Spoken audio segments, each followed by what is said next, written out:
Vous avez sûrement déjà entendu parler de Lia Thomas. C'est un mec qui était plus de 200e dans le classement des meilleurs nageurs de sa catégorie. Et il a décidé de s'identifier à une femme. Et il a concouru dans la catégorie femme. Et il a explosé absolument tous les records. Il est devenu numéro 1 absolu. Et bien là, on va parler athlétisme. Sur le 200 mètres femmes dans l'Oregon, il y a un athlète transgenre qui s'identifie en tant que femme, qui a devancé ses concurrents de plus de 5 secondes et bat le record de sa catégorie. Et c'est fou parce que du coup les gauchistes sont en train de faire disparaître les femmes du sport. Pour l'inclusivité. Au revoir les femmes. Profitez parce que bientôt ça n'existe plus les femmes. Donc là on regarde la course. Wilhelmina, Jaden Vanderveen. In 7 for Bergen Episcopal, Abby Wilson. Out very well is Gallagher, McDaniel in lane 2. We're going to see Gallagher later on. Donc là, le mec est déjà là-bas. Elles sont encore là-bas. J'espère qu'il n'y aura pas de problème de droit d'auteur. The relays. Great knees, great drive.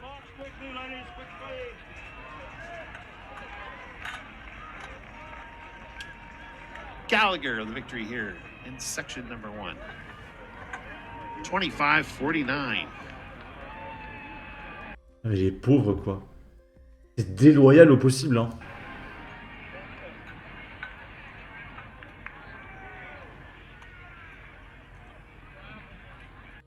25 secondes. Et les autres, 30, 31, 31, 32.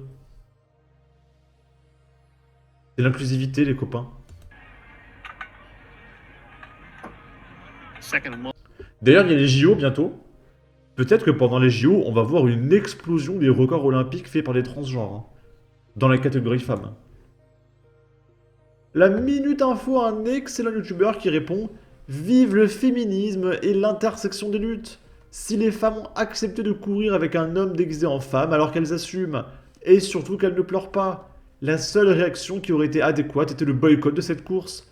Juste une question, pourquoi les filles ont-elles accepté de courir avec ce mec ?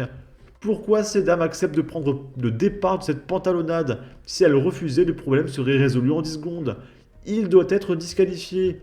C'est une escroquerie. » Là, c'est un passage de South Park avec le mec qui dit « Je suis la plus puissante des femmes. » Un homme reste un homme, même avec des seins et une vulve. Dire le contraire, c'est mentir. Les officiels de cette course devraient être démis de leurs fonctions et cette course évidemment annulée. Et contre les mecs, c'est le dernier. Voilà pourquoi. Ok. Ici, pareil, j'espère qu'il n'y aura pas de problème de droit d'auteur. C'est un passage à la télé de Éric Zemmour qui débat avec un mec de gauche.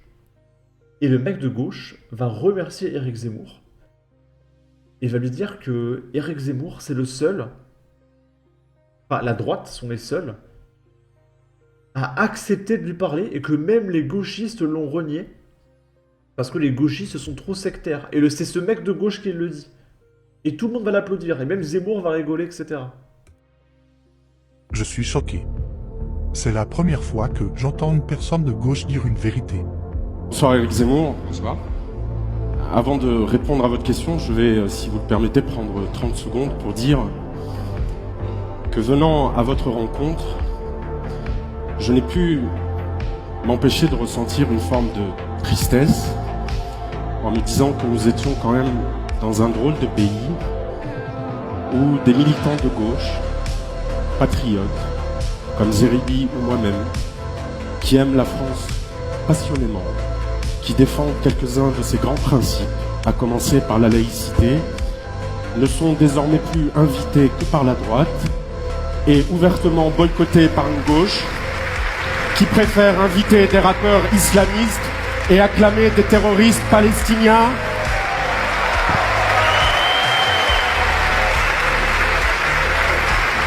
Et je veux dire à ceux qui me font la leçon depuis quelques jours, en me demandant pourquoi je viens ici, je veux leur dire simplement que je préférerais toujours venir acter des désaccords avec des patriotes de droite que de prendre le risque de m'afficher avec une gauche qui a fait de la haine anti-France un moteur et un carburant. Et d'ailleurs, ce mec, il a des origines. Et là, c'est pas du racisme, la gauche, de refuser d'accepter des gens parce qu'ils ont pas la bonne couleur de peau? Parce qu'ils ne pensent pas comme toi? Donc les gauchistes sont en train de se retourner contre les gauchistes, c'est absolument merveilleux. C'est un peu comme les musulmans en ce moment, qui sont en train de se rebeller contre les musulmans par rapport à l'affaire Geox. Parce qu'il y a beaucoup de musulmans qui défendent le gérant du Geox.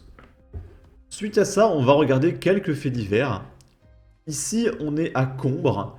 Il y a un jeune homme de 18 ans qui tue un couple de voisins retraités avec un couteau à huître pour passer sa colère.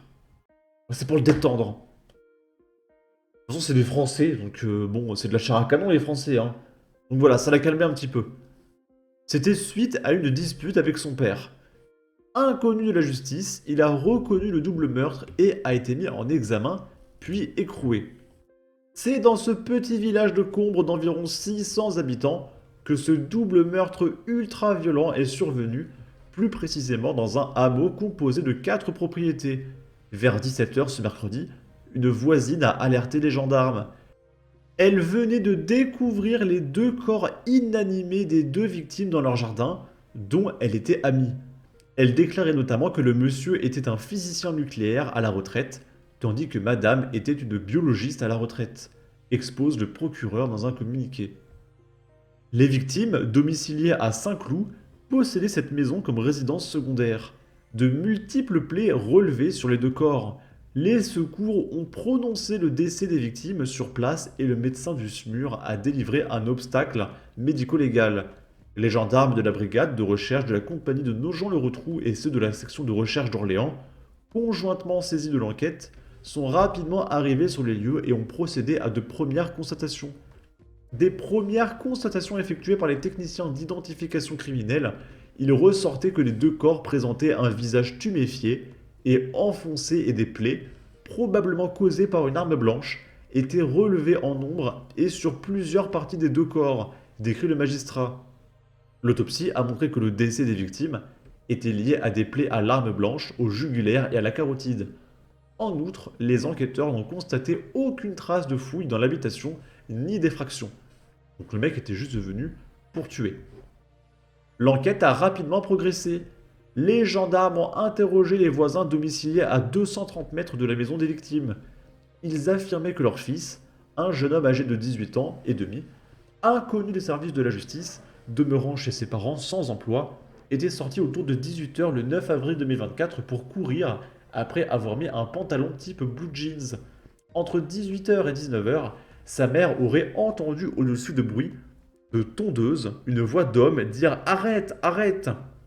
Son fils serait rentré plus tard et aurait nettoyé son pantalon et ses chaussures, poursuit le procureur. Une dispute avec son père pour une divergence de nourriture. Les gendarmes ont relevé des traces de sang sur le pantalon et les chaussures du jeune homme qui était en train de sécher. Ce dernier a été placé en garde à vue ce jeudi et a reconnu rapidement être l'auteur de ce double homicide volontaire. Le suspect a déclaré s'être disputé avec son père pour une divergence de nourriture, affirmant être très en colère, à tel point qu'il sortait de chez lui et, passant devant chez voisins, il s'en prenait d'abord au monsieur puis à la dame qui sortait de chez elle pour leur donner la mort à l'un et à l'autre avec un couteau de type couteau à huître. Une arme qui a été retrouvée par les enquêteurs sous les indications du jeune homme. Après le double meurtre, le suspect est rentré chez lui, puis regardé une vidéo et se couchait. Durant une deuxième audition, le jeune homme a confirmé être l'auteur du double homicide volontaire de ses voisins. Les coups multiples et importants portés avec le couteau mais également les coups de pied, assénés notamment au visage, correspondaient aux constatations médico-légales réalisées au cours des autopsies, souligne la même source.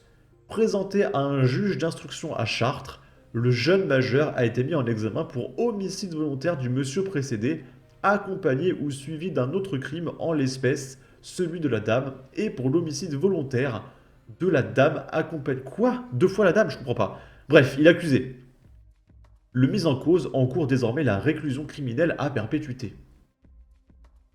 Alors c'est assez rare, pour le noter. D'habitude en France, le meurtre...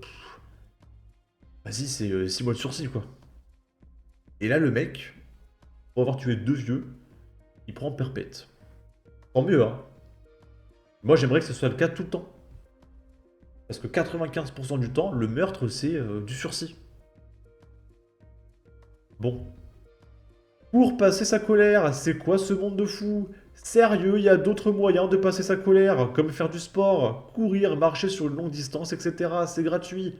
Tuer 2 personnes avec un couteau à huître, il faut quand même ne pas être honnête, aberrant. @CNews et @BFMTV, est-ce que c'était un arbre? Parce que maintenant, pour les gauchistes, BFM TV, c'est des fachos.